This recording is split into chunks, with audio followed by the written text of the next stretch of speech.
저는 이야기를 듣는 것도 하는 것도 무척 좋아하는 남자입니다. 그렇다고 해서 제가 실제로 말수가 많다거나 성격이 활발하고 외향적인 것까지는 아니고요.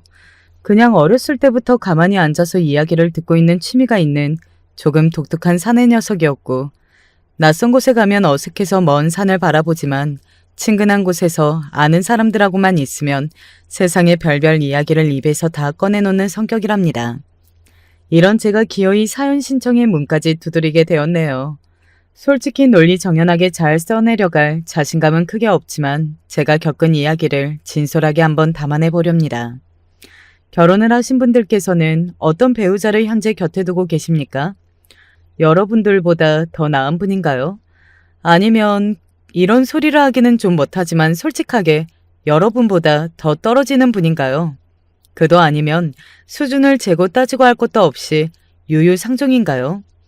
여러분의 결혼 생활 모습은 어떨지 궁금해지네요. 각설하고 저는 부모님의 좋지 못한 결혼 생활을 보면서 자라난 사람입니다. 왜냐하면 제 아버지가 아주 몹쓸 분이셨거든요. 아주 어렸을 때는 그래도 아버지에 대한 좋은 기억이나 아기자기한 추억 같은 것이 조금 남아있지만 초등학교에 입학한 이후로는 아버지 때문에 너무나도 힘든 날이 시작되었죠. 술을 그렇게나 드셨고요. 술에 빠져서 사는 사람들의 문제점이 단지 술을 많이 마시는 것에만 그치지 않는다는 것이었습니다. 아마 주변에 술에 빠져서 사는 가족 때문에 고생한 사람이 계신다면 아실 겁니다. 처음에는 술만 좀 많이 마시는 것 같잖아요. 그런데 얼마 지나지 않아서 술주정이 시작됩니다. 그렇게 한번 시작된 술주정은 시간이 지나면 아주 지독한 양상을 띠게 되어 있고요. 그때부터 그 가족들은 지옥 같은 일상을 보내게 되죠. 술주정은 꼭 뭔가를 깨부수고 난리를 치는 걸로 진화를 하거든요. 그게 물건이든 아니면 사람이든 가리지 않죠. 야, 이 망할 여편네야. 술 떨어졌잖아, 술. 집에 술도 안 사다 놓고 이 시간까지 뭐 했어? 저 자빠져 잤냐? 미안해요. 술이 떨어진 줄 몰랐어요. 지금 얼른 가서 사오면 되죠? 네, 바로 사올게요. 잠깐, 대답을 안 했잖아. 이 시간까지 뭐 했냐고, 처 자빠져 잔 거냐고 물었잖아. 그냥 별거 안 했어요. 별거 안 해? 왜 별것도 안 하고 있었어? 누구는 개고생을 해가면서 처자식 먹여 살리겠다고 용을 쓰는데 누구는 별거 안 하고 놀고 자빠졌냐? 놀다뇨. 아닌 거 알잖아요. 저도 일 다니는데 놀기는 어떻게 놀아요. 일 다녀와서 저녁 차리고 집안일도 좀 하고 그러고 있었어요. 지금 내 앞에서 일 다닌다고 뻐기는 거야? 그러면서 나를 우습게 보는 거냐고. 이 망할 여편네야. 일 다녀서 돈 벌어왔으면 그걸로 째깍째깍 술이나 사놓든가.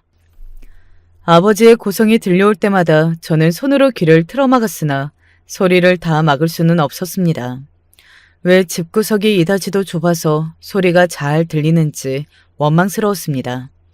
저렇게 소리를 크게 안 질러도 다 들리는데 아버지는 뭐하러 저렇게 힘들게 매번 소리를 지르시는 건지 이해도 안 됐고요.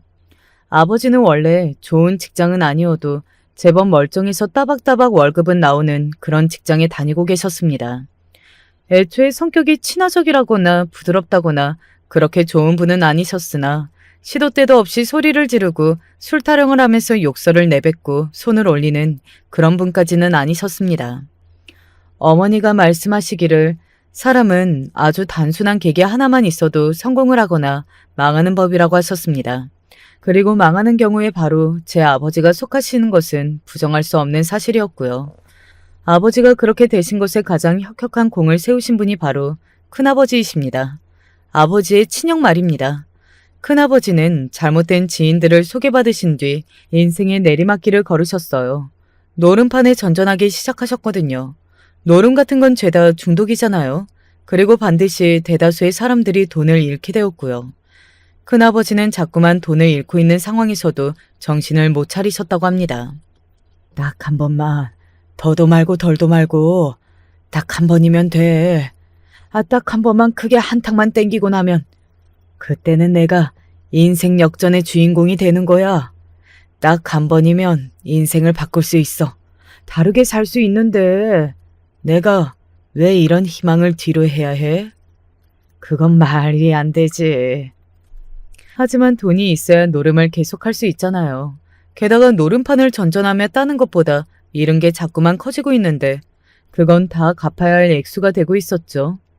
큰아버지도 의식하지 못하시는 새 빚은 점점 눈덩이처럼 불어나고 있었습니다. 친가의 집안이 잘 살지 못했습니다만 썩 그리 가난하지도 않았어요. 시골에 땅이 좀 있었거든요. 그런 것만 있어도 사실 먹고 사는 데는 지장 없잖아요. 그게 정말 귀한 재산이었는데 큰아버지 때문에 땅이 날아가 버렸습니다. 지금 아들이 죽게 생겼는데 그까지 땅이 문제입니까? 예? 아이고 이놈아, 그건 안 된다. 그것만은 안 돼. 시끄럽고 당장 그 땅 갖다 팔아서 돈 마련해 주세요. 안 그러면 저 진짜 죽습니다. 농담이 아니라 정말로 죽는다고요. 예? 아버지, 아시겠어요? 차라리 죽어라. 너 자꾸 이렇게 정신을 못 차리고 아무렇게나 살고 그럴 바에는 차라리 죽어라 이놈아. 그게 낫겠다. 아버지, 무슨 말씀을 그렇게 하세요. 자꾸 그러시면 저 정말 서운합니다. 제가 이 이상으로 서운해지면 아버지가 돌아가시기만을 기다리게 될지도 몰라요. 아버지가 돌아가셔야 제가 재산을 얼른 정리를 하죠. 뭐야, 이런 고약한 놈을 다 보았나. 자식을 헛키웠구나. 아니, 자식이 아니라 이건 악마 새끼를 낳고 키웠구나. 제 친할아버지께서는 큰아버지의 끝도 모르는 만행 그 폐륜 때문에 결국 쓰러지신 분입니다. 그 옆에서 친할머니께서는 매일같이 눈물을 쏟으셨고요. 너 때문에 이미 우리 집 재산 다 거덜났다. 동네 사람들한테 너 때문에 돈 이야기를 하면서 아쉬운 소리를 입에 달고 다닌 지는 더 오래되었다. 동네 사람들 보기가 창피하고 부끄럽고 수치스럽고 또 미안해서라도 여기를 얼른 떠날까도 싶은데 그러지도 못한다. 왜 그러는 줄 아니? 이사갈 돈조차 없으니까 네가 10원 한 장만 생겨도 다 들고 날아가 버리는데 우리가 더 이상 무슨 돈이 있겠니? 이제 남은 거라고는 정말 그 땅 하나뿐인데 네가 그것까지 달라 그러면 우리는 어쩌라는 거야. 네가 부모더러 지금 빨리 죽으라고 하는 거나 다름없다는 걸 왜 몰라 왜? 이 녀석아, 든든하고 건실했던 우리 집안 장남이 도대체 어쩌다 일이 되어버렸어? 말씀을 너무 많이 하시는 걸 보니까 어머님도 상태가 많이 안 좋으시네요. 너무 오래 사신 거 아니에요? 이왕이면 빨리 돌아가실 준비나 좀 해주시고 땅도 얼른 팔아서 저한테 돈 좀 주시고 그렇게 하시죠. 그게 서로에게 좋지 않겠어요? 이 녀석이 완전히 그냥 미쳤구나. 예전에 그 모습은 다 없어져 버렸어. 아이고 부처님. 부처님이고 나발이고 빨리 돈이나 준비하세요. 다음에 왔을 때도 안 주시면 그때는 저 진짜로 가만히 안 있습니다. 친할머니께서는 오열을 하시면서 충격으로 쓰러져 기력 없이 누워 계시는 친할아버지를 바라보았습니다. 정신이 나간 당신의 장남에게 맞설 힘이 없다는 생각이 강하게 들었습니다. 그리고 그와 동시에 짐승 같은 놈일지언정 어쩔 수 없이 아들 자식이라는 마음이 들고 있었습니다. 결국 친할머니께서는 눈물을 흘리시며 땅 문서를 찾으셨습니다. 친가에서 가지고 있던 그 땅은 그렇게 큰아버지의 노름 빚을 갚는 것에 쓰였습니다. 거기에 그쳤다면 차라리 잘된 일이었죠. 빚을 갚는 일인데 당연히 그리 여길 수 있었을 테지만 문제는 다시금 노름판을 전전하며 그런 생활을 이어가도록 만들기도 했다는 사실입니다. 제 아버지는 집안에 있던 그 땅이 당신의 형의 노름에 빠진 것 때문에 날아갔다는 사실을 뒤늦게 아셨습니다. 그걸 언제 아셨는가 하면 친할머니께서 아버지를 향해 돈 좀 달라고 그렇게 말씀을 하셨을 때 그때 아셨습니다. 네?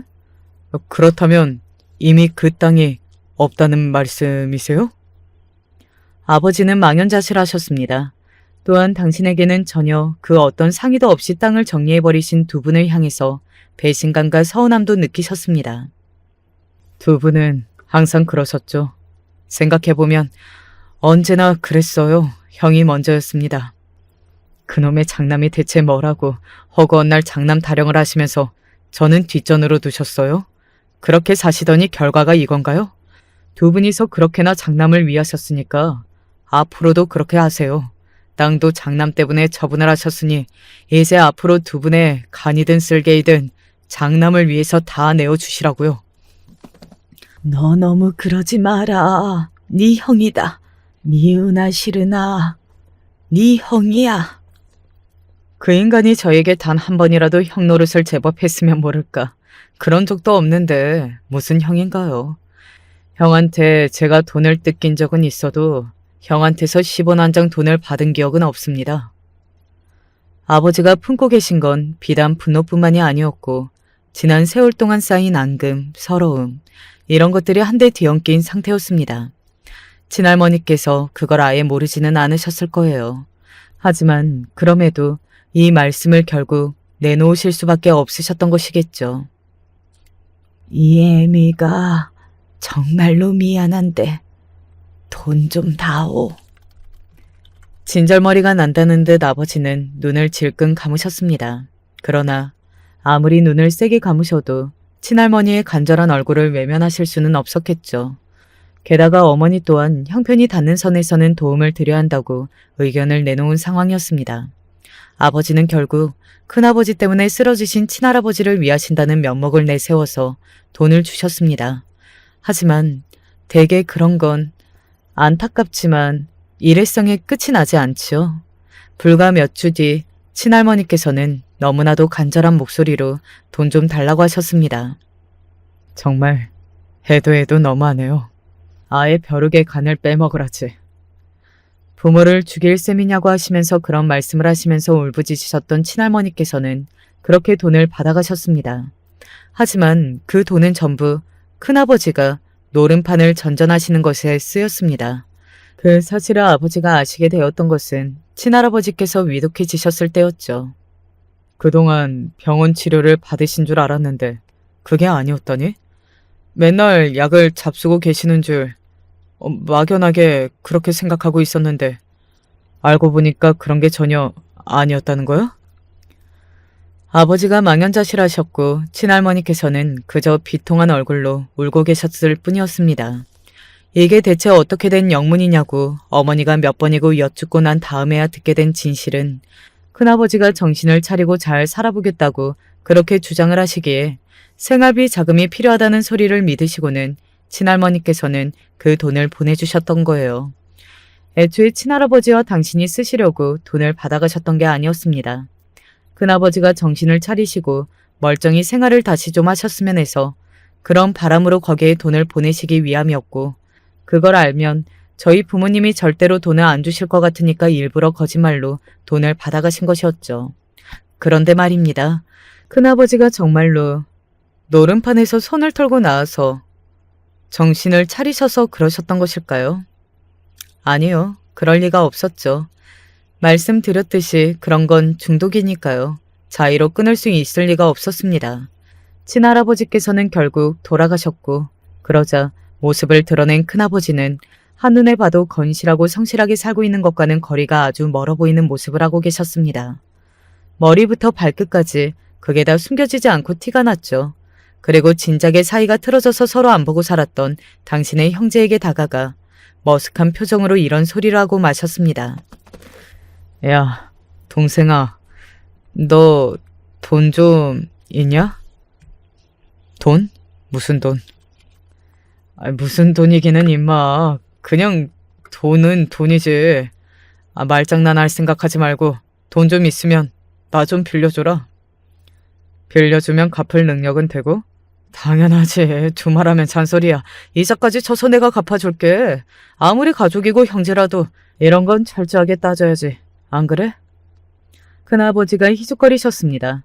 친할아버지께서 돌아가신 직후였는데 자식이 장남이라는 사람이 돈 이야기나 하면서 웃고 있었습니다. 더 이상 참을 수 없으셨던 아버지가 주먹을 날리셨습니다. 퍽 하고 세게 치는 소리가 났고 제 눈에 큰아버지가 바닥을 나뒹구는 모습이 보였습니다. 때리고 나서도 분이 안 풀리셨는지 아버지는 크게 씩씩거리셨고 어머니가 달려와서 그런 아버지를 붙잡으셨어요. 안 돼요, 안 돼. 진정해요. 어머니가 혼신의 힘을 다해서 아버지를 말리고 계실 때 친할머니께서는 기진맥진하여 탈진 직전의 모습을 하고 계셨음에도 힘겹게 다가와서 큰아버지를 살피셨습니다. 아이고, 이걸 어째. 아유, 세상에나, 입에서 피가 나네. 어머나, 이거 코피가 난 거구나. 해골이 다가와서 친구를 하자고 그럴 만큼 피골이 상접하신 모습의 친할머니께서 눈물을 글썽이며 당신의 장남을 살피고 계시는 모습에 아버지는 이제 분노가 치밀다 못해서 자포자기의 심정이 들고 말았습니다. 온 가족 등을 쳐먹고 집안 돈 싹 다 날려먹고 노름에 빠져서 제정신도 아니고 차라리 죽는 쪽이 도움이 될 것 같은 그런 자식 새끼를 어머니는 대체 뭐가 좋다고 그렇게 또 감싸고 계세요? 어머니, 저 새끼가 제 돈까지 싹 다 떼어 먹었다고요? 모르겠어요? 제발 더 이상 그러지 마세요. 지긋지긋하다 못해서 징그러워 죽겠으니까요. 언제 정신을 차리실 거냐고요. 제발. 괴로움에 일그러진 얼굴로 아버지가 그렇게 말씀을 하고 계셨는데 친할머니께서는 연신 큰아버지를 살피시며 걱정이나 하고 계셨습니다. 그러더니 이렇게 받아치셨어요. 너는 동생이 되어가지고서 어떻게 네 형 얼굴을 이렇게 만들어놔? 어머니, 진짜 미치신 거예요? 정신이 어떻게 되신 거예요? 형이랑 같이 정신을 놔버린 거냐고요. 미치시더라도 곱게 미치셔야죠. 이건 아니죠? 네 형이 잘못한 거 나도 안다. 많이 잘못되었다는 거 나도 알아. 다 안다 이 녀석아. 그렇지만 그렇다고 해서 내가 어미가 되어가지고 어떻게 자식을 포기하겠니? 나도 네 형이 죽을 만큼 믿고 원망스럽지만 그래도 내가 어미인데. 친할머니께서는 당신의 가슴을 치시며 오셨고 큰아버지의 죄는 증오스러웠으나 큰아버지 자체를 증오할 수 없다고 말씀을 하시다가 혼절하셨습니다. 완전히 한숨만 나오는 상황이었네요. 이것보다 더 답답하고 꽉 막힌 상황도 없었을 거예요. 저는 종종 영화나 드라마 등장해서 소위 답도 없는 집안이라고 묘사가 되는 가족의 모습을 접할 때가 있는데 그럴 때면 저희 집안 이야기가 떠올라서 입맛이 아주 써집니다. 영화나 드라마에서나 다루는 그런 골치 아픈 가족의 모습보다도 저희 가족 이야기가 몇 배나 더 골치가 아팠다는 점에서 역시 현실이 가장 잔인하고 가혹한 법이라는 생각이 들더라고요. 이 양아치 같은 새끼가 돈을 안 줄 거면 사람을 때리지나 말든가. 큰아버지는 그날 아버지를 노려보시면서 그렇게 중얼거리시고는 바닥에 피가 섞인 침을 크게 퇴 뱉으신 뒤 사라지셨습니다. 혼절하신 친할머니의 이번 과정을 돕는 것도 지켜보는 것도 전부 다 어머니의 몫이었네요. 부친상 앞에서 그렇게 골 수 있는 아나무인을 넘어선 폐륜 자식인 큰아버지의 작태는 정말 고개가 저절로 저어지는 것이었습니다. 그래놓고서 혹시 친가에 단 몇 푼이라도 돈이 있는지 확인을 하시려고 큰아버지는 한동안 기웃거리셨어요. 대체 언제 정신을 차릴꼬? 말로만 정신을 차리겠다. 이제 잘 살아보겠다. 이렇게 떠들 때도 기가 막혔는데 이제는 말로나마 그랬던 때마저 그리워지는구나. 이제는 그런 신용조차 안 하는구나. 저 몹쓸 자식. 친할머니의 가슴에는 멍울이 들어가고 있었고 화병만 깊어졌습니다. 이미 친할머니께 실망을 할 대로 하시고 깊은 배신감을 느끼신 아버지는 그런 당신의 모친을 더 이상 살피지 않으려고 드셨어요. 그럴 때 몰래 움직이셨던 분이 바로 제 어머니이셨고요. 몰래 친할머니를 살펴드렸고 손자를 보시면 그래도 약간의 미소를 지으셨으니까 그럴 때마다 어머니를 저는 데리고 가셨습니다. 하지만 꼬리가 길면 밟히는 법이죠. 집구석에 돈도 없고 힘들어 죽겠는데 그 망할 노치네는 왜 자꾸 보러 가는 거야? 거기에 갈 돈 있고 여유가 있나 보지? 여보, 왜 말을 그렇게 해요? 당신 어머니잖아요. 하나뿐인 어머니. 자꾸 그런 젠장 맞을 소리 하지 마. 내 어머니는 아버지가 돌아가실 때 같이 돌아가셨어. 여보, 정말 1억이에요? 당신이 상처를 받았고 힘든 것도 알겠는데 솔직히 어머님이 사시면 얼마나 그리 더 사시겠어요. 아직 살아계실 때 잘해드려야죠. 그건 당신이 상관할 바가 아니야. 그 망할 노친네한테 돈 뜯기는 바람에 가뜩이나 빠듯한 형편이 더 빠듯해지는 걸 당신도 잘 알잖아. 거기 가서 노닥거릴 시간 있으면 그 시간에 일이나 해. 나가서 돈을 벌어오란 말이야. 아버지가 소리를 지르시며 손에 잡히시는 물건을 집어 던지셨습니다. 어머니가 놀라 비명을 내지르며 손으로 머리를 감싸주셨고요. 그때가 제가 기억하는 한 술을 마신 아버지가 눈이 돌아간 채로 폭군처럼 굴기 시작하셨던 처음의 부분이었습니다. 겁에 질린 제가 방문 사이로 그 광경을 쳐다보며 오들오들 떨자 아버지가 저를 발견하시고는 윽박을 지르셨어요. 뭘 쳐다보고 있어? 당장 눈깔 공손하게 안 돌려? 저 애새끼가 피를 잘못 이어받았나. 벌써부터 싹수가 노래 보이고 지랄이야. 그러자 제가 황급히 방문을 닫았고 두려움에 떨며 이불을 머리 끝까지 뒤집어 써야만 했습니다. 그 후로 얼마 지나지 않아서 친할머니로부터 연락이 있었습니다. 결국 또 같은 용건이었습니다. 두 가지였죠. 큰아버지 그리고 돈 말입니다. 머리 끝까지 화가 나신 아버지는 저주를 퍼부으셨어요. 애초에 나한테 형 같은 게 없었어야 돼. 형은 무슨 그딴 새끼만 없었어도 아무 일도 없었어. 지금이라도 제발 뒤질 것이지. 왜 자꾸 안 뒤지는 거야? 바퀴벌레가 따로 없잖아. 이제 아버지는 악에 박혀 계셨어요. 어머니는 어느새 그런 아버지의 눈치를 보면서 서서히 두려움을 느끼고 계셨습니다. 그리고 그리 오래 지나지 않았을 때 큰아버지가 돌아가셨습니다. 여간 방에서 주무시다가 돌아가셨는데요. 심장마비라는 것 같았어요. 불쌍한 내 새끼. 불쌍해서 어떡하면 좋아. 친할머니께서 오열을 하시다가 기진맥진하여 쓰러지기를 반복하였습니다. 노름에 빠져서 비까지 지게 된 사람의 주변에는 시간이 지날수록 아무도 남지 않게 되는 것 같아요. 가능한 멀리 피하고 싶은 존재로 자리매김하게 되니까요. 큰아버지도 마찬가지였습니다. 쓸쓸히 생을 마감하신 그분의 마지막 가시는 길을 지켜봐 주기 위해 걸음을 한 사람은 거의 없었습니다. 사실 아무도 없는 셈이나 마찬가지였고요. 이유가 더 있기도 했죠. 돈 갖고서 죽으라는 소리를 하는 사람들이 등장할까봐, 돈 내놓으라면서 난리를 치는 사람들이 들이닥칠까봐 그게 걱정이 되어서 큰아버지의 부고를 따로 알리지도 못하였습니다. 그래서 그 죽음이 조용히 묻혔습니다. 큰아버지가 불쌍하다고 연신 그렇게 슬퍼하시는 친할머니의 모습은 결국 아버지의 심기를 크게 건드리고 말았죠. 그만 좀 하세요. 그 새끼만 아니었어도 아버지가 그렇게 돌아가시지는 않았을 거예요. 불쌍한 게 따로 있지. 어떻게 그런 새끼를 불쌍하다고 그러시나요? 그 새끼라니. 네가 네 형을 원망한다는 거 내가 잘 알겠다. 나도 이해한다. 하지만 이렇게 생을 마감하는 게 너는 불쌍하지도 않니? 이미 죽었는데 그 불쌍한 녀석한테 왜 자꾸 죄를 묻는 거야? 너는 최소한의 애도조차 하지 않는구나. 생각해보니까 아버지가 그렇게 돌아가신 건 그 새끼 잘못만 있는 것도 아니네요. 아버지 치료비에 쓰시라고 돈을 드렸더니 그걸 꿀꺽해서 뒤로 그 새끼한테 갖다 바친 어느 누구의 잘못도 아주 크죠. 그 어느 누구란 당연히 친할머니를 겨냥하는 것이었습니다. 가슴에 비수가 날아와 꽂히듯 고통에 신음하시며 친할머니께서는 쓰러지듯 바닥에 그렇게 아주 오래도록 주저앉아 계셨습니다. 큰아버지가 세상을 그렇게 떠나신 이후 반년이 조금 더 지나갈 무렵에 친할머니 또한 돌아가셨습니다. 스스로 생을 마감하셨어요. 왜 이렇게 된 거야? 도대체 왜? 이따위 빌어먹을 세상, 있는 놈들에게만 끝도 없이 베풀어주고 없는 사람들에게는 있는 것마저 다 빼앗아가지. 그래, 그런 법이지. 그 후로 아버지는 세상을 비관하고 저주하는 분이 되셨습니다. 미치도록 가슴에 사무치는 그것들을 달래시려고 자꾸만 더 술을 찾으셨습니다.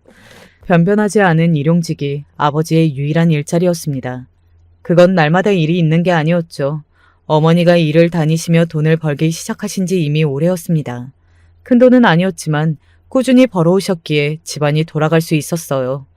이미 속이 뒤틀릴 대로 뒤틀려 있었던 아버지는 그런 어머니를 아니꼽게 여기기 시작하셨습니다. 그깟 몇 푼이라도 벌어온다고 유세를 떠는 거야? 그래서 나를 우습게 보는 거야? 속으로는 내 욕을 하고 있지? 내가 아주 우스워서 죽겠지? 아버지가 기이한 자격지심과 피해의식에 사로잡히실 때면 도무지 방법이 없었습니다. 아무리 그 앞에 대고 아니라고 확실히 대답해도 아버지는 듣지 않으셨고 믿지 않으셨습니다. 술에 빠져서 사람이 망가졌다고 주변의 동네 사람들이 아버지를 두고 그렇게 손가락질하면서 수군거렸어요. 저나 어머니가 안 됐고 불쌍하다는 감상은 그 수군거림 속에 반드시 들어가 있었습니다. 저는 동정심이란 대체 뭘까 하는 궁금증에 사로잡힌 채 사춘기 시절을 보냈습니다. 친할머니께서 큰아버지 때문에 죽을 듯이 힘들어하셨음에도 마지막 그 순간까지 불쌍하게 여기시고 당신의 자식이라서 외면할 수 없다며 품으셨던 것은 얄팍한 동정심 때문이라고 아버지는 어느 술 취하셨던 밤에 중얼거리셨던 적이 있습니다. 아버지는 나날이 감당하기 힘든 존재가 되어가셨습니다. 솔직히 표현을 하자면 백의 무익이나 다름없으신 분이었습니다. 야, 이 망할 여편네야. 진짜로 어디 한번 술병으로 대가리 깨지고 싶냐? 아버지가 고성을 지르시는 건 비아냥 되시는 것은 매일같이 들어서 귀에 인이 박힐 지경이었습니다. 무섭기도 했고 한심하기도 했고 바라는 게 있다면 아버지가 없는 집에서 살아보고 싶었습니다. 어머니는 벌벌 떨면서 사셨어요. 가끔은 이러다가 정말 죽겠다라는 혼잣말을 하실 때도 있었습니다. 자식이 된 입장으로는 그런 어머니를 가만히 두고 볼 수는 없었어요. 아버지를 내쫓을 수도 없고 이혼도 못할 것 같으면 차라리 저희 둘이서 어디 멀리 도망을 치면 되지 않겠냐고 제가 그렇게 말씀을 드려봤습니다. 그랬더니 어머니가 저희가 사라지면 그러면 아버지는 혼자가 되신다고 아버지에게는 아무도 없다고 그러시더라고요. 뒤통수로 한 대 맞은 기분이 들더군요. 너무 답답했어요. 어머니가 객관적인 판단을 못하시는 것 같아서 제가 아버지의 만행을 또박또박 정리해서 설명을 드렸는데 그럼에도 어머니는 이렇게 말씀하셨습니다. 네 아버지 불쌍한 사람이야. 많이 안 된 사람이야. 네 아버지도 저렇게 살고 싶어서 저렇게 된 게 아니야. 어머니가 말씀하시기를 당신이 아버지를 동정한다고 하셨습니다. 술만 마셨다 하면은 온 행패를 다 부리는 사람에게 동정심을 품다니 그건 참 이상한 일이라는 생각이 들었어요. 그런가 하면 동네 사람들이 저와 어머니를 향해서 불쌍하다고 속닥거리는 그게 동정심이라는 정의가 내려져서 혼란스럽기도 했습니다. 대관절, 동정심이란 건 뭘까? 이런 생각을 한참 할 수밖에 없었죠. 아버지는 제가 고등학교 때 돌아가셨습니다. 암이었어요. 안타깝고 허무한 점이 있다면 암이라는 진단이 떨어지기 약 1년 전부터는 그래도 제법 그 이전보다 사람 구실을 해보려고 나름의 노력을 하셨다는 점이었습니다. 자식 새끼 대학 보낼 생각하니까 막막하고 갑갑하네. 대학 그거 돈 많이 드는 일인데. 저의 고등학교 2학년 1학기 성적표를 아버지가 보고 계셨습니다. 밤늦게 하교를 해서 집에 와서 씻고 나왔다가 아버지의 그런 모습을 발견했던 저는 얼른 화장실로 다시 들어가서 조용히 있었죠. 마주치기 민망하기도 하였고 방금 보고 말았던 아버지의 그런 모습이 어색하고 너무 낯설었기 때문입니다. 오죽하면 학업 스트레스 때문에 머리가 이상해져서 잘못 보고 잘못 들은 것일까 하는 의심도 들었습니다. 하지만 제가 옳게 목격한 것이었더라고요. 왜냐하면 그로부터 얼마 지나지 않아서 아버지가 일자리를 찾으러 다른 지역으로 떠나셨거든요. 어머니는 이게 웬일이냐며 믿을 수 없어 하셨는데 그 순간 저는 머릿속에 제 성적표를 보고 계셨던 아버지의 그때 그 모습이 아른거리고 있었습니다. 물론 단번에 술주정꾼의 면모를 벗어 던지신 건 아니었고요. 그 이후로도 아버지 때문에 어머니가 마음고생을 몇 번이나 크게 하신 바 있었습니다. 그러나 확실한 건 예전보다는 아버지가 나아지고 계셨다는 점이었어요. 그런데 암이라고 했습니다. 시한부라고 했습니다. 사람이 죽을 때가 되면 변한다더니 그래서 변한 거였어? 어머니는 넋이 나간 얼굴로 중얼거리셨습니다. 그동안 세상을 비관하고 저주하며 살아오셨던 아버지는 당신이 시한부 환자라는 사실을 알게 되신 순간이 오자 막상 아주 초연한 얼굴로 병원의 천장만을 바라보고 계실 뿐이었습니다. 그 모습이 너무나도 마음 아팠습니다. 차라리 욕을 하시지. 이 세상을 저주하고 잘 먹고 잘 사는 놈들의 팔자를 비꼬시며 쌍욕을 하시는 것. 아버지가 그것보다 잘하시는 건 없었는데 차라리 그렇게 구시지. 왜 저렇게 초연한 얼굴로 덤덤한 기색으로 계시는 건지 이해할 수가 없었습니다. 그런 아버지를 바라보던 제 마음 또한 왜 이렇게 아픈 것인지 알 수가 없었고요. 그래서 변했다니. 그럴 리가 없잖아. 내가 곧 죽을 거라는 걸 알았다면 내가 그렇게 행동을 했겠어? 말도 안 되지. 이윽고 아버지가 코웃음을 치며 그렇게 말씀하시는 모습을 본 순간 저는 이유를 알았습니다. 어머니가 왜 아버지 보고 불쌍하다고 하셨는지 알겠더라고요. 그리고 동정심이란 뭔지도 자연스레 깨달아졌습니다. 아버지는 좋은 부모가 아니었습니다. 좋은 사람조차 아니었습니다. 하지만 저는 그럼에도 아버지가 불쌍해서 견딜 수가 없었습니다. 아버지를 원망하고 미워하는 마음과는 별개로 아버지의 인생이 너무나도 불쌍하다고 생각하고만 많은 이 동정심이 고개를 드는 것은 막을 수가 없었어요. 자존심이니 뭐니 그런 거 다 내려놓고 아버지가 떠나시기 전에 제가 꺼내 보일 수 있는 진심을 다 보여드려야겠다는 결심이 저절로 들더군요. 아버지 가시기 전에 꼭 다 말씀을 드려야겠어요. 저요, 아버지 때문에 정말로 힘들었습니다. 많이 괴로웠어요. 한 번도 아버지를 존경한 적이 없었습니다. 이 애비를 돌같이 보더니 속으로 그런 생각을 하고 있었다는 말이지. 그래, 알았다. 다음 생이라는 게 있다면 절대로 아버지의 아들은 안 하고 싶더라고요. 여태까지 아버지를 보면서 나라면 저렇게 안 할 텐데, 나라면 저렇게 안 살 텐데 이런 생각만 잔뜩 들었으니까요. 이제 곧 숨 넘어갈 애비한테 할 말이 고작 그거냐? 이런 싸가지 없는 녀석. 그런데 네가 나보다 낫기는 하더라. 너를 보면서 언제 이렇게 다 커버렸을까 싶기도 했고, 이렇게 크는 동안 그 과정을 제정신으로 다 봐놓지 못했다는 게 안타깝기도 했다. 너는 나를 안 닮아서 다행이다. 아버지, 다음 생에는 아버지가 제 아들 하세요. 뭐라고? 제가 더 낫다고 아버지도 그렇게 생각하신다면서요. 인정하셨으니까 다음 생에는 그러면 제가 아버지가 될게요. 아버지가 제 아들 하세요. 장남으로 태어나서든 차남이든 아니든 막내이든 몇 번째로 태어나시든 상관없이 제가 꼭 최고로 사랑해드리겠습니다. 제가 부모로서 최선을 다해서 자식을 위한 삶을 살면서 그렇게 모든 노력을 다할게요. 진심입니다. 약속드려요. 너 이 녀석이. 그러니까 아버지, 모든 원망, 나쁜 감정, 이런 것들은 다 두고 떠나세요. 여기에 남겨두고 가세요. 아버지가 숨죽이고 흐느끼기 시작하셨습니다. 그리고 이내 크게 오열하셨어요. 저도 뜨거운 눈물을 흘렸고 어머니는 이미 울음바다였습니다. 아버지는 돌아가시기 전에 어머니를 향해 유언을 남기시기도 했습니다. 당신이 내 인생 유일한 여자였어. 당신은 현명한 여자인데 나랑 사느라고 그게 많이 가려졌지. 앞으로는 마음껏 활개치면서 잘 살아봐. 그리고 우리 자식놈을 잘 부탁할게. 내가 책임감 하나 없이 이렇게 떠나는 마당에 정말 면목 없지만 그래도 부탁한다.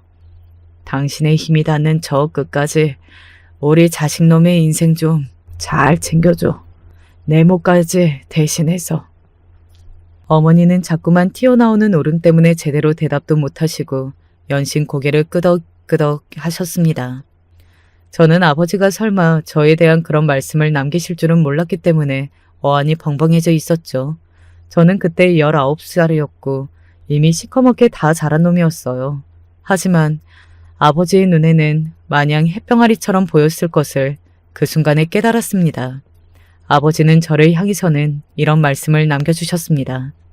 너 이 녀석, 내가 너 지켜보마. 지켜볼 거고 지켜줄 거다. 어쨌든 간에 내가 네 애비니까.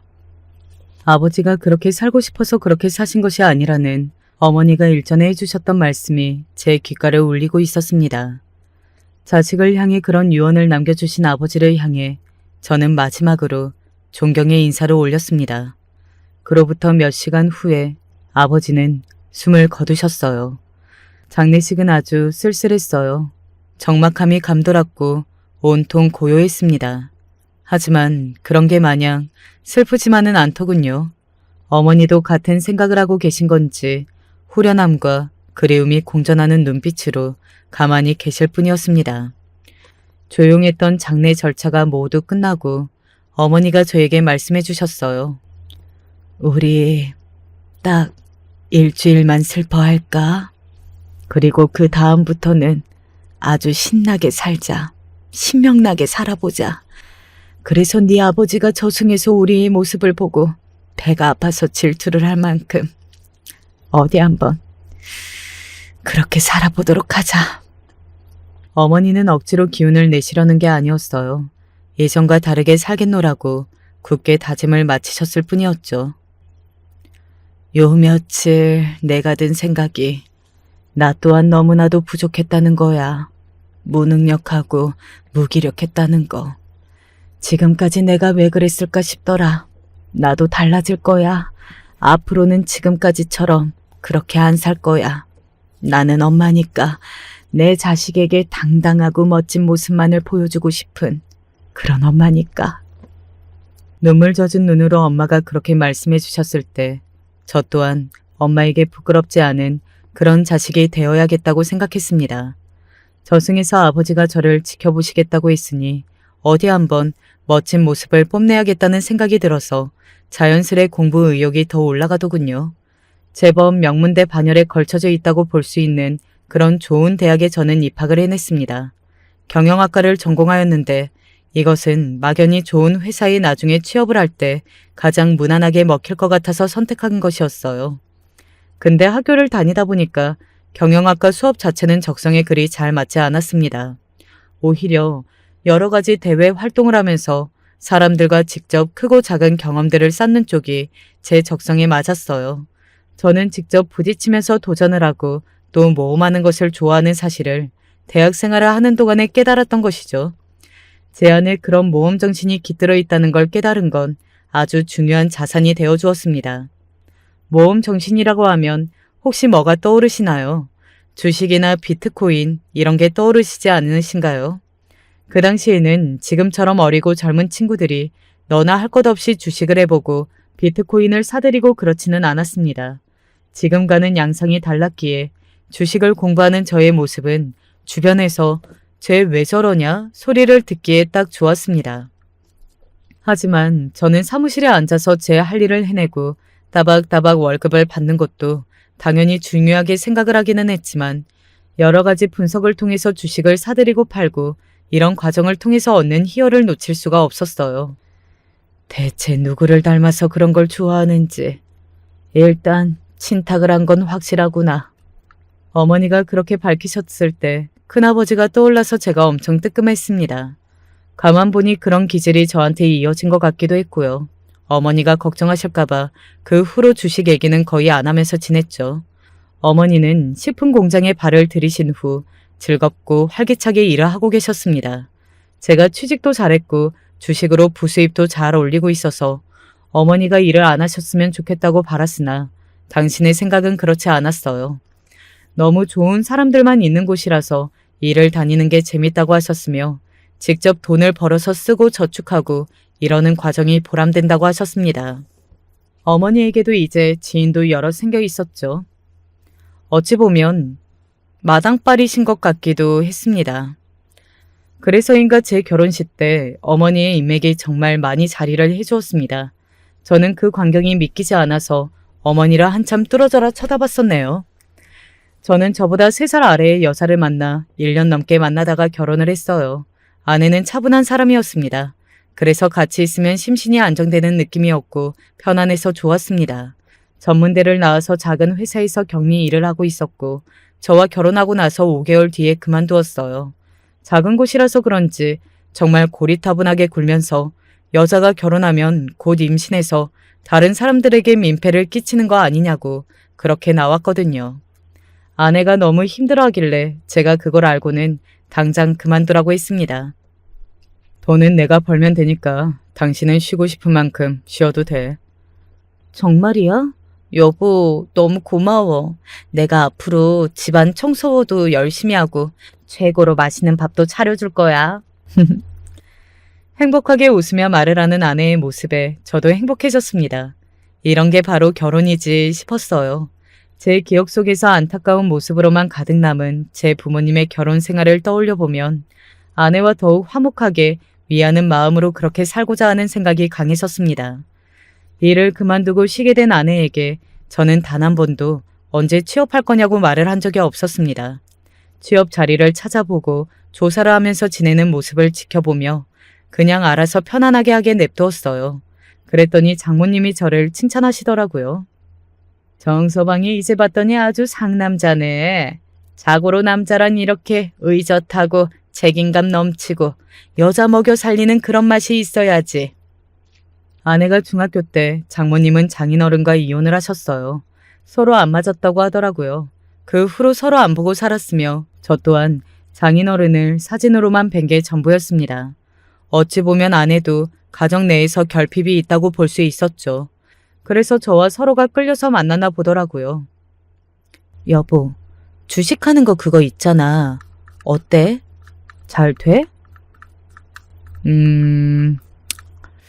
그럭저럭. 주식으로 번 돈은 따로 묵혀둔다고 했었잖아. 그거 얼마 있어? 헤이, 비밀이야.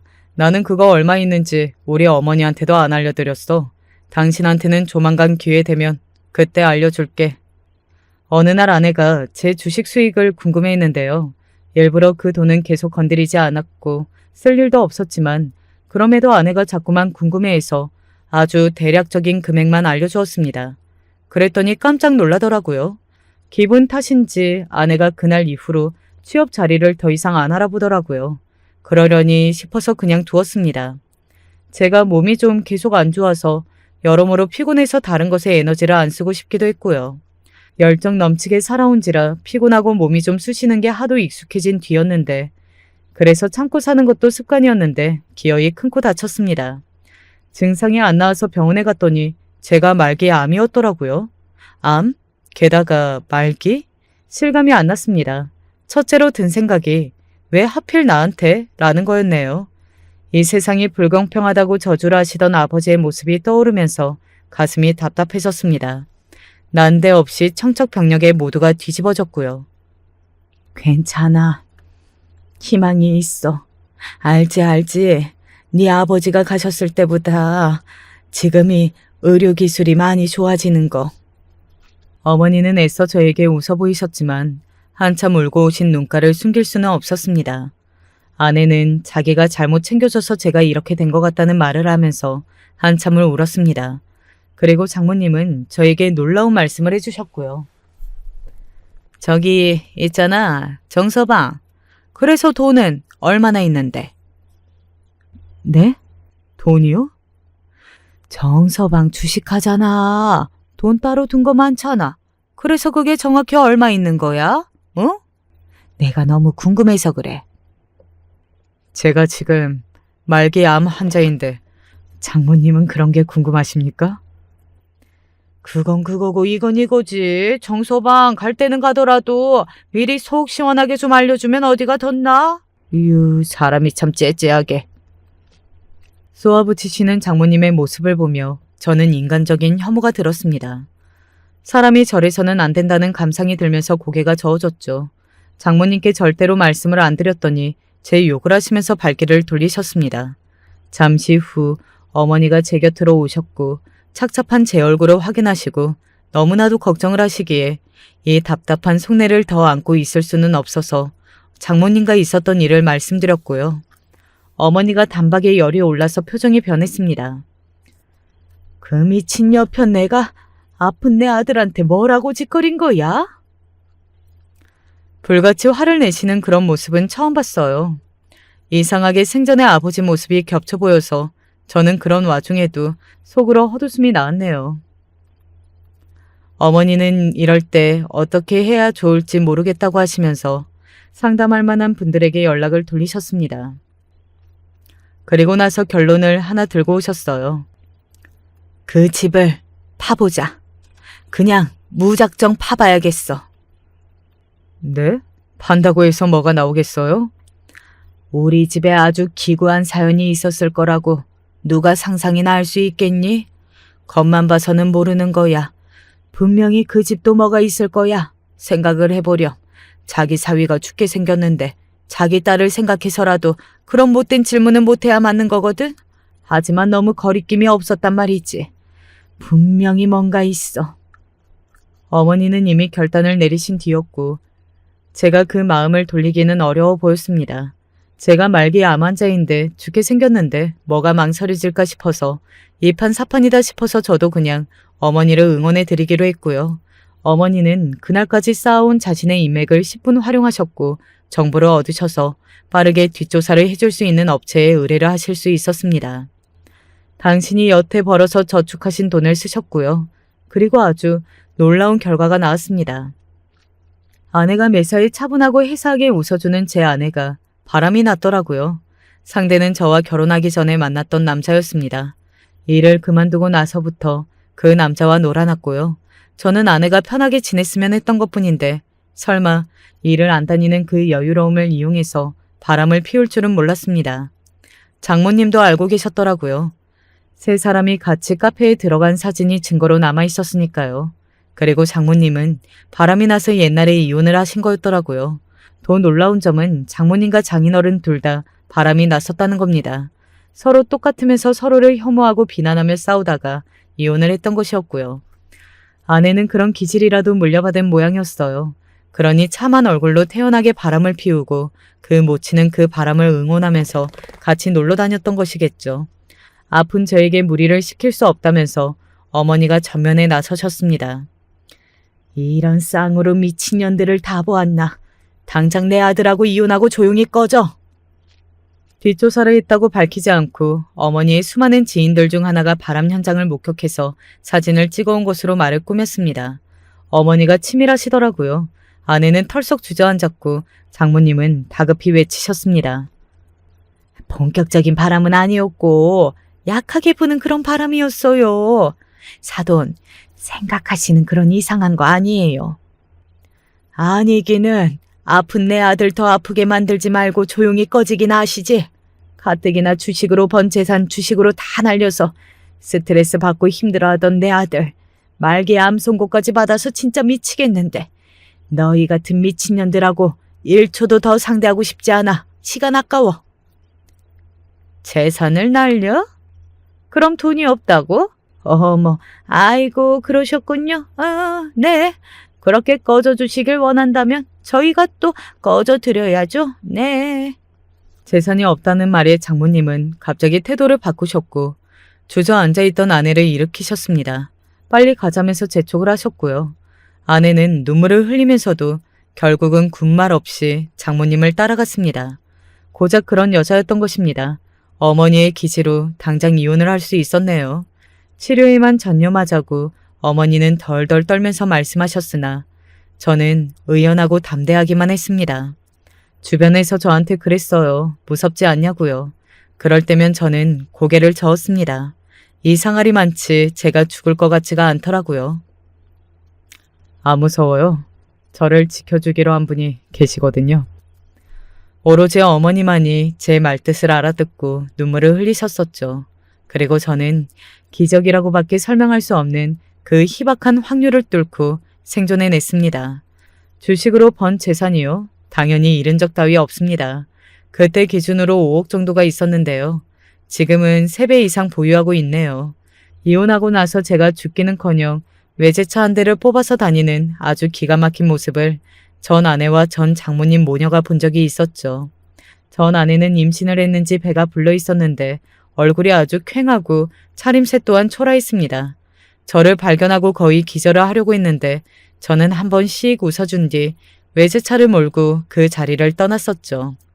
세월이 흐른 지금 과거 말기 암 환자였다는 사실이 믿기지 않을 만큼 활기찬 일상을 보내고 있답니다. 어머니도 아주 건강하시고요. 앞으로도 재미있게 꼭 그렇게 살아볼 거예요. 얼마 전 저에게 엄청난 사건이 일어났습니다. 허나 엄연히 우리 집안일이라 어디다 말하기는 좀 그렇고 하여 익명으로 여기에 사연을 보내게 되었답니다. 여기 사연 채널을 보니 인생의 고된 일들을 겪어내시고 또 현명하게 극복하신 분들이 많으시던데 저 역시 제 얘기를 풀어내며 가슴속의 짐을 좀 덜어볼까 합니다. 끝까지 들어주세요. 저희 시아버님은 진짜 가부장의 끝을 달리는 아주 심각할 정도로 고지식한 분이셨어요. 어머니는 그런 아버님과 사시면서 어떻게 버텨오신 건지 진짜 이해가 안 갈 정도예요. 만약 제 남편이 아버님과 같은 성향이었다면 저는 아마 오래 같이는 못 살았을 텐데 말이에요. 다행히도 남편은 어머니를 쏙 빼닮아서 아버님의 안 좋은 점을 담지는 않았기 때문에 이렇게 살아가고 있는 것 같아요. 아버님은 어머니한테 말을 곧잘 함부로 하셨어요. 뭐 가져와라 저거 가져와라면서 조금도 움직이지 않고 다 시키려 드시더라고요.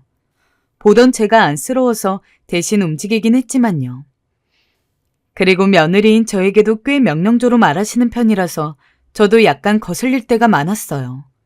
한창 때 저한테 아무 생각 없이 건네신 말에 얼마나 화가 났는지 몰라요. 예, 새아가야, 니네 아빠는 집에서 맨날 노냐? 네? 당시 저는 제가 잘못 들은 줄 알았어요. 근데 아무리 봐도 어떤 문맥이나 무슨 흐름으로 봐도 저희 아빠를 가리켜서 하신 말씀이 맞더라고요. 저희 아빠요? 저는 말하면서도 목소리가 떨리는 게 느껴졌는데 아버님은 아랑곳 않고 그대로 TV 화면을 보시면서 말씀하시는 게 아니겠어요? 그래, 니네 아빠 그 주식인가 뭔가에서 맨날 집에 있다며. 그게 노는 거지 뭐냐. 저희 아빠가 주식으로 좀 수익을 보시긴 했지만 직장인이셨다가 정년퇴직을 하셨어요. 아버님도 정년퇴직을 앞두고 있는 마당에 이런 말씀을 하시는 게 솔직히 어이가 없더라고요. 그것도 사돈한테 너네 아빠라는 말을 쓰는 게 어딨나요? 저희 집에서는 사위에게 그런 식으로 말하지 않거든요. 와중에 어머니도 옆에서 놀라셨고 말 좀 가려서 하라면 뭐라고 하셨어요. 그랬더니 어머니한테 대뜸 호통을 치시더라고요. 아니 그런 걸로 어디 딴지를 걸고 있어? 내가 우습게 보여 당신? 이렇게 험악하게 화를 내시는데 거기다 대고 어떻게 더 뭐라고 하겠어요. 어머니는 곧바로 민망해하시며 한숨을 쉬셨고 저도 더 할 말이 없어서 그만두긴 했는데 그날 남편은 저에게 엄청 들볶였고 남편 역시 가뜩이나 싫어하는 본인의 아버지 모습에 더 정이 떨어진 듯한 반응이더군요. 그렇게 넘어가긴 했지만 제가 아버님을 싫어하는 이유가 또 있었으니 바로 엄청나게 구두쇠라는 거예요. 시댁은 건물도 2개 정도 갖고 있고 그럭저럭 여유가 없지 않아요. 그런데도 그렇게 끔찍하게 돈을 아끼십니다. 화장지도 몇 칸만 쓰라 하고 물 틀 때에도 옆에서 감시라 하질 않나 비닐봉지를 쓰는 것도 다 낭비라고 하시고 저희 부부가 만난 커피집에서 음료를 사오면 밖에서 돈을 쓰고 다닌다며 그것마저 트집을 잡으실 정도였어요. 돈이 썩어둬라. 남아도냐? 나중에 아끼고 적금했다가 자식 줄 생각을 해야지. 그렇게 돈을 물 쓰듯 펑펑 쓰다가 그러다 돈 없다 징징대면 난 니네 책임 안 진다. 그 말을 전한 남편이나 둘 다 기가 막혔습니다. 아니 누가 책임져 달라고 했나요? 그깟 테이크아웃 커피 3,000원짜리 사왔다고 그걸 가지고 책임 여부까지 논하시는데 너무 황당했습니다. 그러던 어느 날은 제가 머리 뒤통수를 잡고 뒤로 넘어갈 뻔한 발언도 하셨는데요. 아직도 그날의 말이 잊혀지지가 않아요. 명절날 남편은 방에서 자고 있고 아버님과 어머님하고 거실에서 도란도란 앉아 과일을 먹고 있었는데요. 예, 진우의 미야. 너는 집안일만 하면서 뭐 하는 거 없는데 아르바이트라도 하지 그러냐? 다른 집 며느리들 보니까 남편이 돈 벌고 있으면 나서서 뭐라도 하던데 너는 하는 것 없이 빈둥빈둥 남편 얼굴 보기 좀 그렇지 않냐? 강요하는 건 아니다. 네가 알아서 해라.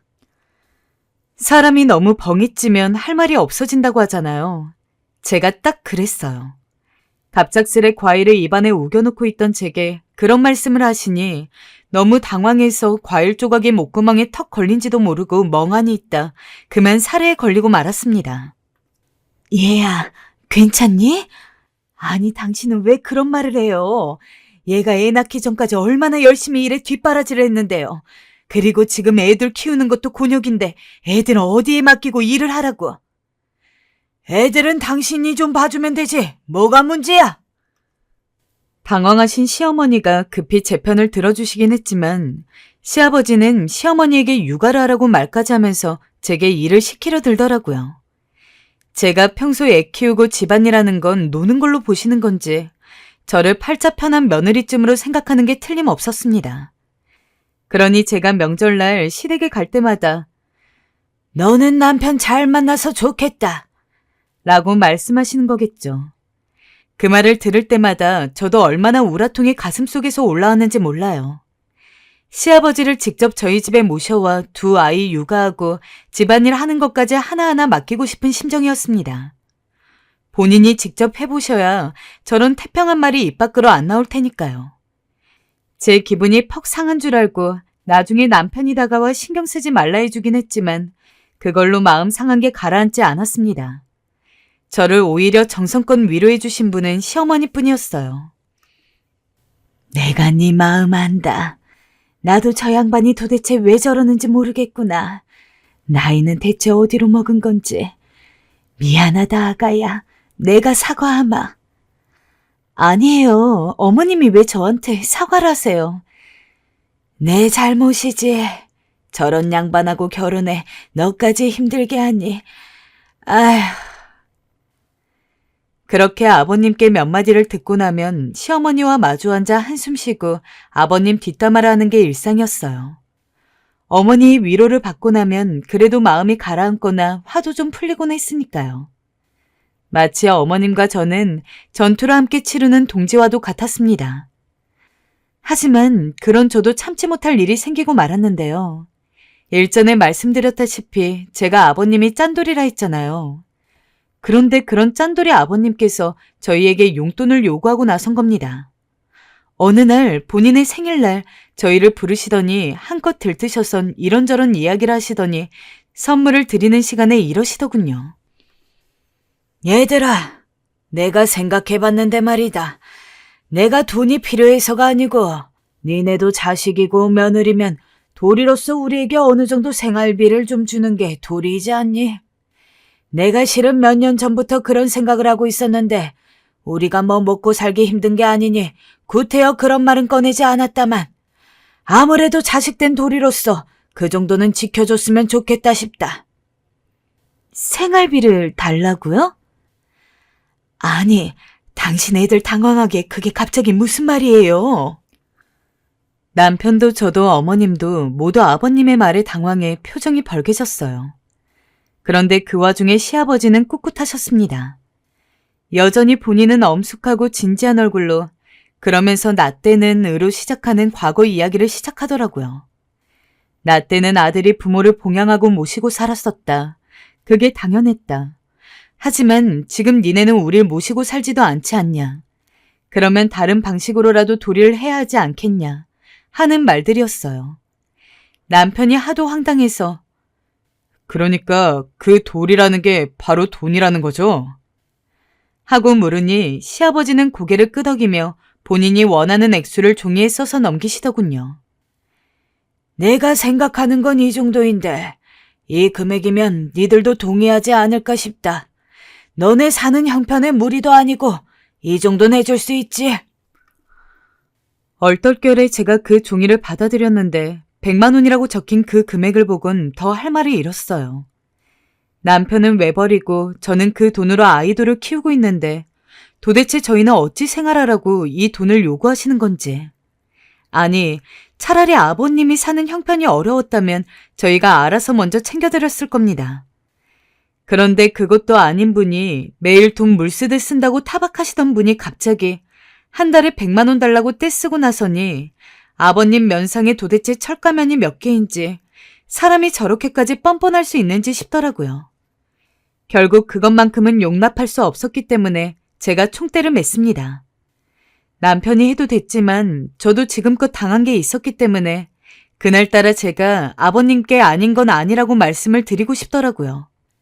이렇게 가다간 정말로 아버님이 자기가 하는 그 무례하신 행동들을 당연한 거라고 생각하실까봐 겁이 났고 더 솔직히 말하면 화가 나서 꼭지가 돌기 일보 직전이었습니다. 아버님, 죄송하지만 이건 안 돼요. 이 돈은 못 드려요. 왜 안 된단 말이냐? 저희 형편상 무리예요. 저희 집 남편이 벌어오는 돈으로 살기에도 빠듯해요. 그런데 이 용돈까지 드리고 나면 집안이 거덜날 거예요. 죄송합니다. 그토록 제 인생에 용기 있었던 적이 없었던 것 같아요. 말하고 나서도 얼마나 뿌듯하던지 스스로가 자랑스럽게 느껴질 지경이었어요. 그런데 아버님께선 상상치도 못한 말로 간신히 붙잡고 있던 이성의 줄을 끊어버리시더라고요. 그러길래 내가 너 일하라고 했지. 네가 일 안 하고 집안에서 팽팽 노니까 시부모한테 해야 할 도리도 못하는 거 아니냐. 니네 집안이 돈이라도 많으면 말을 안 하지. 니네 친정에서 물려받을 돈도 없으면서 대체 뭔 놈의 여유로 일을 안 하고 있는 게야. 아버지, 그만 못하세요? 지금 아버지 용돈 주라고 제 아내가 일을 해야 한단 말입니까? 왜 그렇게 뻔뻔하세요? 손주복이 부끄럽지도 않으세요? 뭐야? 이놈의 자식이 지금 애비를 뭘로 보고 어디서 큰 소리로 바락바락. 제정신인 게야? 이 호적에서 파도 시원찮을러. 순식간에 집안 분위기가 험악해지면서 호적에서 파니마니 하는 그딴적인 말까지 오게 됐어요. 애초에 이럴 일이 아니었는데도 본인이 자초해서 이런 분위기를 만들어 놓고 아버님은 제가 일을 안 해서 이 사단이 일어났다며 게으른 며느리라고 칭하셨습니다. 어머님은 이미 제정신이 아니셨어요. 머리가 아프시다며 거의 소파에 쓰러지다시피 기대어 계셨고요. 결국 그날 싸움은 이성을 되찾은 저와 어머님이 뜯어말려 겨우 끝을 내고 올 수 있었습니다. 저도 그 후 며칠 동안은 거의 정신이 반쯤 나가 멍하게 지냈던 것 같아요. 사람이 사람에게 얼마나 악하게 굴 수 있는지 확인이라도 한 듯 싶었습니다. 그나마 다행이었던 건 남편이 저만큼이나 자기 아버지를 증오하고 있었던 거였죠. 남편은 아버지와 연을 끊겠다며 펄펄 뛰었어요. 그러면서 한편으로도 그 정신이 없는 와중 어머님에 대한 동정심도 생기더라고요. 평생 직업 없이 아버님이 벌어다주는 돈만 사용해오신 어머니는 얼마나 시달리셨을지 상상도 할 수 없더군요. 대체 저런 남편을 얼마나 어떻게 참아가면서 살아갈 수 있을지 참 막막하게 느껴지기도 했고요. 아버님은 환갑을 넘긴 부인한테 생활비를 줄 때에도 공과금이나 기본적인 건 본인이 다 처리를 해버리시고 어머니한테는 하루에 몇만 원씩만 주셨어요. 그 안에서 필요한 거 사고 장을 보던지 하려고 말입니다. 제가 볼 때 어머니 인생은 같은 여자 입장에서 봐도 너무 불쌍한 것 같아요. 시대가 시대였으니 망정이지. 요즘 같은 때 저렇게 하는 남편이 있다면 누가 같이 살려고 하겠어요. 매일 꼬박꼬박 몇만 원 받아다 그걸로 반짝거리 사고 오롯이 가족만을 위해서 살고 그렇게 잠들고 일어나는 인생을 살아야 한다뇨. 거기다 어머니는 부지런하게 아버님이 주시는 그 매일의 몇만 원 갖고 반찬거리를 만드셔서 우리 집에도 갖다 주시곤 했어요. 그 일이 있고 나선 제게 미안하셨는지 더 자주 갖다 주셨죠. 저번에 무말랭이 잘 먹길래 한번 가져와 봤다. 맛있는 거 말해. 또 갖다 줄게. 그리고 내가 미안하다. 아니에요, 어머님. 아버님이 그러신 걸 어쩌겠어요. 괜찮아요, 전. 그래. 오고 싶지 않으면 안 와도 괜찮아. 내가 잘 말해두마. 저는 어머니의 이런 푸근한 부분이 정말 너무 좋았어요. 어머니 같은 분만 있다면 시집살이가 웬 말이냐 싶을 정도로 흡사 동네 따뜻한 아주머니 마냥 저에게 너무 잘해주셨거든요. 정말 어떤 부분에서도 며느리 혹은 우리 아들과 같이 사는 사람을 대하는 느낌이 들지 않았어요. 늘 불편하게 하지 않으려고 연락도 잘 안 하시고 가끔 집에 있는지 확인하신 뒤 문 앞에 반찬만 놓고 쓱 사라지시는 그런 분이셨어요. 친구들도 니네 시어머니는 진짜 성격 좋아 보이신다며 결혼식장에서 배웠을 때도 왠지 그런 느낌이 들었다고 할 정도였어요. 그만큼 인상도 좋으시고 순한 분이셨는데요. 또 어머님은 남과 싸우는 것도 부딪히는 것도 정말 싫어하시는 분이었어요. 그렇다 보니 아버님과도 웬만하면 맞추기보다 일방적으로 참아내는 쪽에 속하게 되셨고요. 저렇게 속을 긁어대고 말을 함부로 하는 남편과 살면서도 여지껏 화 한 번 내지 않으셨다고 하니 대단하더라고요. 그래서 저도 한번 여쭤봤어요. 어머니는 아버님께서 매번 저렇게 불같이 화를 내시는데도 괜찮으세요? 그랬더니 어머니께서 팔자 눈썹을 하시고 서글프게 웃으시는데 왜 제 마음이 다 슬픈 걸까요? 에휴, 나라고 화나는 거 없을까봐. 속상한 거 많지. 그래도 어쩌겠어. 애들 키우느라 참았고 이제는 살 날 얼마 안 남았으니 참는 거지 뭐. 한해서 달라지나. 완전히 아예 다 체념하신 것 같아서 마음이 안 좋더라고요. 가끔 남편이 왜 그렇게 어머니 얘기만 나오면 가슴 아파하고 눈물부터 짓게 되는지 제가 다 알겠더라고요. 저라도 우리 친정엄마가 이런 상황에 있다고 하면 가만히 있지 않고 어떻게든 아빠랑 떨어뜨리려고 했을 테니까요. 어쨌든 어머님을 보면 저도 이제 아버님을 완전히 알 것 같기에 더 안쓰러운 마음이 들었습니다. 시간이 지나고 남편의 화도 한풀 꺾이고 아버님도 이제 그런 말 안 하겠다고 약속을 하셔서 다시 모이게 되었어요.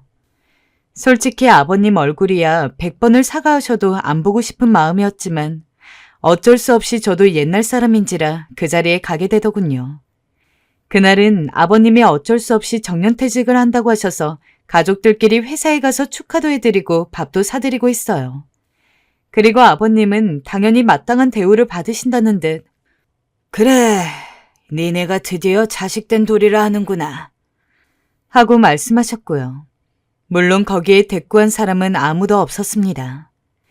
그렇게 헐레벌떡 그 집을 나오고 저도 시댁을 잊은 채 그럭저럭 지내고 있었는데요. 그땐 애들이 크고 나니 이제 일을 할 수 있을 것 같아 저도 막 직장에 취직했을 때였어요. 아버님 눈치 봐서 그런 선택을 한 건 절대 아니었고요. 원래 남편과 저 둘 다 아이 낳기 전부터 계획했던 일이었죠. 그런데 제 업무가 엄청 바빴던 날 갑자기 어머니한테 전화가 걸려온 거예요. 웬만해선 남편한테 하시고 저한테 직접적으로 하시는 분이 아닌데 어디 문제라도 생기신 건지 새삼 연락이 왔더라고요. 어머니, 무슨 일이세요? 그게 아니라 요즘에 반찬을 좀 못 해줬네. 생각나서 게 넣고 된장찌개 좀 끓였어. 언제 들릴 수 있니? 말씀을 듣자마자 어머니 특유의 찌개 맛이 생각나면서 절로 군침이 고이더군요. 감사하기도 하고 찌개도 그립고 해서 어머니께 얼른 퇴근 후에 찾아뵙겠다고 했어요. 들어가는 길에는 어머니 좋아하시는 과일을 사가지고 들렸는데 마침 아버님은 거실에서 TV를 보고 계셨어요. 아버님, 안녕하세요. 저희 왔어요. 왔어? 그건 또 뭐야? 과일이냐? 어디 깎아서 좀 내와봐. 제가 정말 싫어하는 아버님의 말투. 매번 저렇게 명령조로 당연히 본인이 뭘 누려야 한다는 식으로 말씀을 하니 도무지 정이 가지 않았어요. 일단은 대답을 하고 그대로 과일을 갖고 주방으로 들어갔는데 찌개를 나눠 담고 계시던 어머니가 저를 보시더군요. 근데 왠지 모르게 표정이 너무 어두우신 것이었어요. 어머니, 어디 아프세요? 응? 아니, 아프긴 뭘. 이상하게 표정이 너무 나쁘시고 기력도 없어 보이시더라고요. 얼른 저는 과일을 깎아서 아버님께 내드린 다음 주방에서 가족들 먹을 것들을 나누고 계신 어머니께 다시 여쭤봤어요.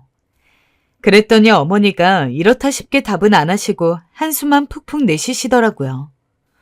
뭔가 평소 같지 않아서 그날은 그냥 빨리 나왔는데 아무래도 마음에 걸려서 다음날 오전쯤 어머님께 따로 전화를 걸었어요. 사실 어머니가 속 얘기를 잘하시는 분은 아니신데 그날 표정이 여간 이상했던 게 아니었거든요. 제 예상답게 어머니도 결국에 입을 여셨어요. 내가 별 얘기를 다 하는구나.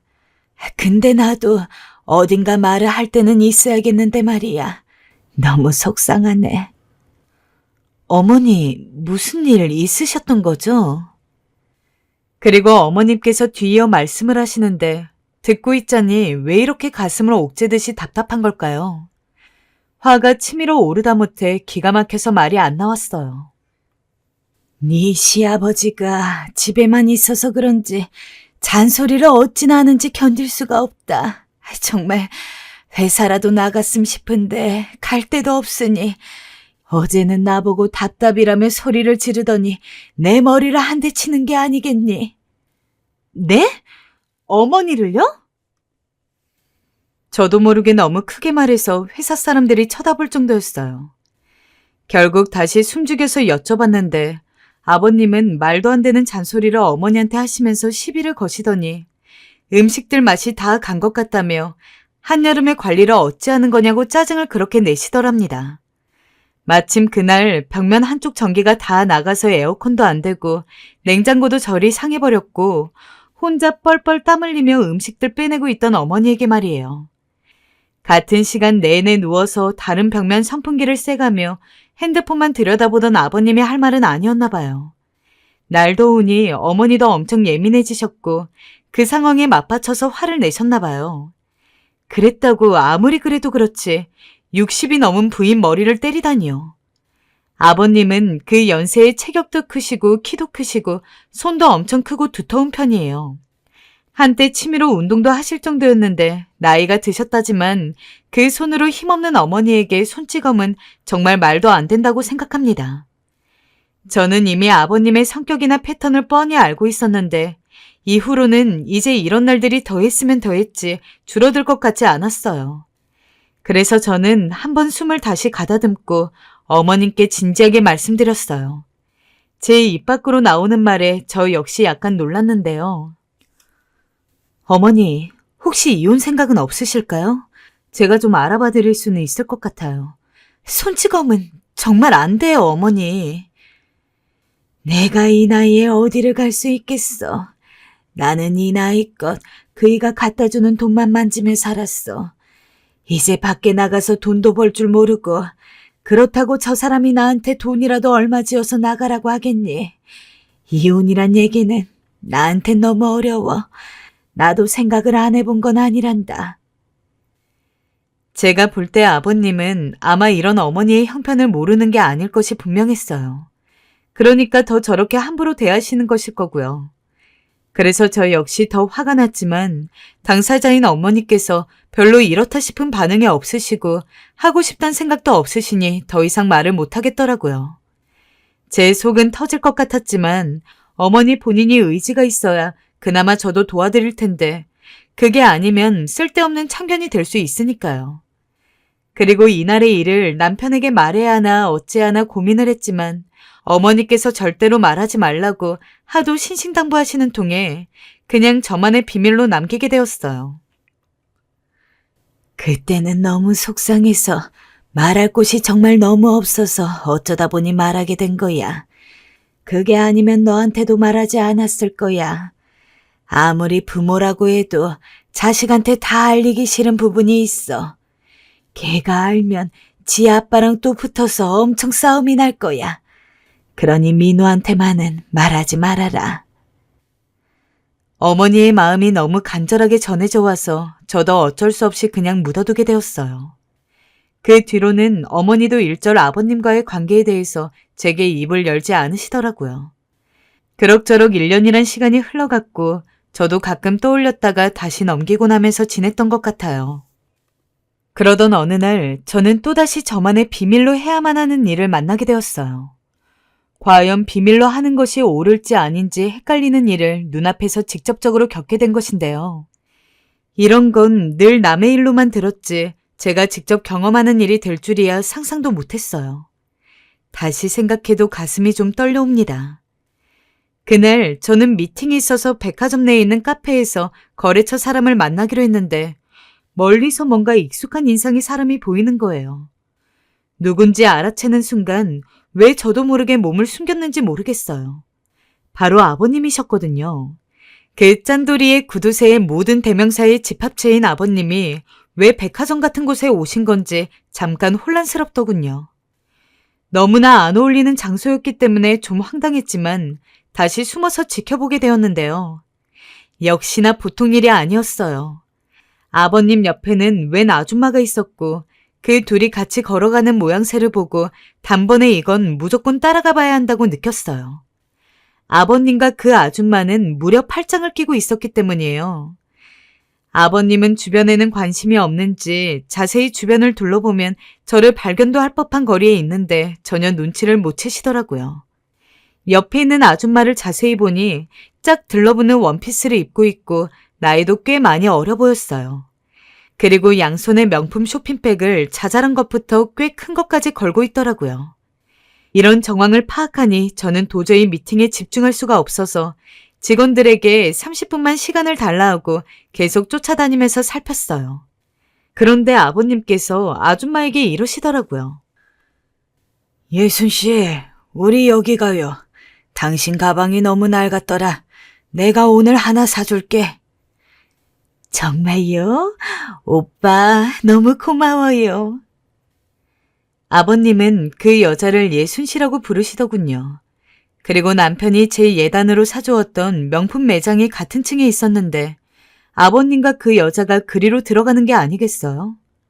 멀찍이서 살펴보니 그새 가방 하나를 턱 골랐고 아버님은 멀리서도 웃으며 얼굴을 움직이는 게 보일 정도로 아주 유쾌하게 카드를 주시더군요. 이젠 잘못 본 거라고 착각할 수도 없는 상황이 되어버렸어요. 정확히 얼마짜리 뭘 샀는지는 모르겠지만 그 매장에서 파는 가방들이라면 적어도 제일 싼 게 200만 원부터 시작하거든요. 보다 어이가 없는데도 일단은 직원들이 언제쯤 오냐고 자꾸 전화가 오는 바람에 그렇게 다시 제 일로 복귀하게 되었어요. 온종일 머리가 복잡했죠. 이 일을 어떻게 어머니에게 말씀드려야 할지 가여운 어머니 얼굴이 계속 눈앞으로 오가는데 도저히 이 상태로 그냥 묻어둘 순 없어서 결국 말하게 되었어요. 어머니, 저 말씀드릴 게 있는데 좀 충격받으실 수도 있어요. 무슨 일인데 그러니? 응? 얼른 말해보래도. 쉽게 입을 떼기 어려웠지만 저는 제가 본 걸 그대로 낱낱이 말해드렸죠. 무던하고 유순한 성격이신 어머니도 이 내용을 듣고는 도저히 견디실 수 없으셨나 봅니다. 뭐야? 세상에 그런 망측한 짓을. 나한테는 동네 시장 10,000원짜리 가방 하나도 사준 적이 없어. 니네 시아버지는 대체 뭔 짓을 하고 다니는 거야 정말. 어떻게 며느리한테까지 그런 꼴을 걸렸어. 어머니도 폭발하셨고 순한 사람이 제대로 화가 나고 마음을 먹게 되면 얼마나 방향이 틀어지는지 새삼 느껴지더라고요. 거의 40여 분을 펑펑 우셨던 것 같아요. 저 역시 어느 정도는 어머니의 마음을 공감하려고 하며 한참을 같이 있어드렸는데 생각할수록 너무 화가 나더라고요. 그렇게 계속 우시던 어머니는 얼마 안가 크게 결심을 하셨어요. 모르면 몰랐지. 알고는 못 살아. 나는 정말 이제 니네 시아버지랑은 못 살 것 같다. 요즘도 그렇게 나한테 손찌검을 해대고 한 번 때리기 쉽지 2번, 3번은 일도 아니더라고. 안 그래도 민우한테 한 번은 말을 할까 했는데 이제는 진짜 못 참겠어. 역시나 아버님은 그 이후에도 어머니한테 함부로 막대하고 계셨던 것이었어요. 그런 와중에 바람까지 저렇게 피고 계셨던 거예요. 매번 저한테 잘해주시고 늘 선하게 대해주셨던 어머니시고 너무나 특출나게 원망하게 되었던 아버님이라서 그런지 제가 여기서 어느 선에 서야 할지는 무척 분명하게 보여지더군요. 저는 결국 친구들을 통해 이런 부분들에 대해 제 얘기라고 말하지는 않고 관련 상담을 요청해서 변호사나 여기저기 좀 알아보러 다니게 되었어요. 어머니가 이쪽으로 재산 분할이건 위자료건 뭐든 얻기 위해서는 증거가 필요하다고 하더군요. 대부분의 경로가 거의 흥신소 쪽이라서 결국 그쪽에 의뢰하게 되었고 이런 상황에서 당사자가 알고 있으면 증거를 수집하는 데 방해가 된다고 하길래 어머니께도 당분간은 아는 척하지 말고 있어 주십사 부탁을 드렸어요. 저도 왠지 속 시끄럽고 우울해져서 괜히 여기저기 말 새는 게 싫어 일단 남편에게 말은 하지 않고 있었어요. 알면 가만히 있을 사람이 아니었거든요. 그런 상황을 기다리고 있는 와중에 중간에 아버님이 괜히 호출해서는 뭐 먹게 오라고 해도 저는 핑계를 대가며 가지 않았어요. 이런 정황을 다 알고 있는데 어머님과 함께 아버님 얼굴을 나란히 마주하기가 참 거북했거든요. 그러던 중에 흥신소에서도 연락이 오게 되었어요. 아버님이 바람핀 여자가 40대 유부녀더라고요. 참 세상에 별의 별것들이 다 있더라고요. 고등학교 다니는 애도 있는 여자가 다 늙은 할아버지랑 뭐 하는 거랍니까? 남편이랑 이혼도 사별도 안 했고 멀쩡히 같이 잘만 살고 있더라고요. 거기다 한창 아버님이 요 근래 집에만 있기 적적하고 다른 직장도 알아본다고 왔다 갔다 하셨다더니 웬 다단계 업체에 들어가셨나 봐요. 둘이 만난 장소가 그곳밖에 없더라고요. 참 어이가 없었죠. 어머니, 사진들 먼저 확인하실래요? 그래, 그러마. 하지만 그렇게 한 장 한 장 날짜별로 모아진 사진들을 보고 결국 어머니는 참을 수 없으셨는지 그대로 주저앉아서 통곡을 하시는데 이때 저도 가슴이 찢어질 듯 괴로웠어요. 아무리 그래도 몇십 년을 함께 산 남편인데 이 사진들을 보지 않게 해드렸어야 했나 싶어 너무 죄송하더라고요. 미리 제가 받아봤더라면 그냥 증거가 있다고 하고 넘겼을 텐데 직원분을 어머니와 함께 만나서 받아온 상황에서 내미신 거라 확인차 둘러보느라고 어쩔 수가 없었어요. 일단 이제 우리는 증거도 다 갖고 있겠다. 더 이상 우리가 알고 있다는 사실을 숨길 필요는 없었어요. 그 길로 어머니와 저는 다단계 회사로 직접 발걸음을 옮기게 되었어요. 어머님, 괜찮으시겠어요? 괜찮다. 내가 내 두 눈으로 직접 두 것들 꼴을 확인해야겠어. 그래야 마음이 편하겠어. 들어가서 문을 활짝 열었더니 웬 회사 같지도 않은 허름한 구조에 책상들만 진득히 붙어있고 거기에서 놀란 눈의 아버님이 저와 어머니를 번갈아 쳐다보시더군요. 저는 그 옆에 나란히 앉아있는 여자, 눈이 땡그레져서 소리만 하고 있는 그 여자에게 직진했습니다. 그대로 저는 날쌔게 그 여자의 뺨을 있는 대로 세게 올려붙였어요. 동시에 어머니는 바로 옆 아버님의 뺨을 냅다 세게 때리셨고요. 내가 당신이랑 산 게 정말 미친 짓이었다 싶어. 이렇게 내 가슴에 대못을 받고 희낙나 잘 살 줄 알았지? 그렇게 절대 못 놔둔다고! 착착 소리가 날카롭고 사납게 울려 퍼지는 그 공허한 사무실 안에서 옆에 있던 몇몇 직원 같은 사람들은 처음에 멍하니 있었어요. 이윽고 비명소리가 들리니 그제야 겨우 상황 파악을 하고 뭐 하는 거냐며 나가라고 하더군요. 저야 저대로 분노가 일어 참을 수 없었지만 매번 사람들과 마찰이 싫어 조용히만 지내시던 어머님이 아버님께 그렇게 대담한 행동을 하실지 몰랐어요. 뺨을 맞은 아버님은 멍하니 의자에 앉아있고 저에게 얻어맞은 여자는 뺨을 감싸쥐고 있다 서둘러 헐레벌떡 뛰어나갔어요. 당신 어떻게 여길? 아버님은 뺨을 감싸쥐더니 어머님과 저를 번갈아가며 바라봤어요. 어떻게 여길 왔긴. 내가 당신에게 받은 그 모든 굴욕을 꾹 참고 꼬박꼬박 밥 차려주면서 먹여가며 출근시켜놨더니 그 길로 가서 여자를 만나고 돌아다녀? 이젠 나도 못 참는다고! 어머니는 그간의 울분이 솟구치셨는지 거세게 소리를 치셨어요. 그런데 여기서 아버님의 행동이 더 가관이었습니다. 어머님의 그런 행동이 우습기라도 한 듯 한껏 비웃으며 말을 꼬시더라고요. 아니, 뭐 어쩔 건데? 어쩔 거냐고? 이혼이라도 할 거야? 이 나이에? 너 나랑 이혼한 다음에 뭐로 먹고 살려 하냐? 폐지라도 죽을 거야? 아버님은 평생 돈 한 번 네 손으로 안 벌어봤으면서 어떻게 살 거냐며 그 와중에도 어머님을 모욕하고 나서셨고 정말 제가 화가 났습니다. 그런데 어머님이 입을 때려는 절 가로막고 아버님의 뺨을 한 번 더 치시더니 그대로 저를 붙들고 밖으로 나가셨습니다. 아버님의 뺨을 때리시긴 했지만 성품이 워낙 유순하고 여리신 분이었으니 어머님은 나가시자마자 그대로 바닥에 주저앉으셔선 엉엉 아이처럼 우셨어요. 어머니, 정말 얘야, 내 인생이 이렇게 비참할 수가 없구나. 며느리 앞에서 자기 인생이 비참하다고 말하며 우시는데 그런 어머님의 심정을 감히 헤아릴 수도 없었습니다. 저는 어머님을 겨우 부축하여 집으로 데려왔고 그날 남편에게 지금까지 있었던 일을 모두 말하게 되었습니다. 남편은 예상대로 어떻게 아버지가 엄마에게 그럴 수 있냐며 고삐 풀린 말처럼 길길이 날뛰었어요. 엄마, 할 수 있는 건 다 해요. 다 하자고요. 남편은 도끼 어린 눈빛으로 부르르 떨었고 어머니도 남편의 그 말에 고개를 끄덕이셨어요. 그래, 이대로 못 있겠다. 얘야, 거기 흥신소 번호 알려줘라. 상간녀에게 복수는 해야겠다 싶었는지 어머니는 흥신소에 그 여자 남편의 직장을 알아내달라 했어요. 그러다 보니 연락처를 알아내는 것도 어려운 일은 아니더군요.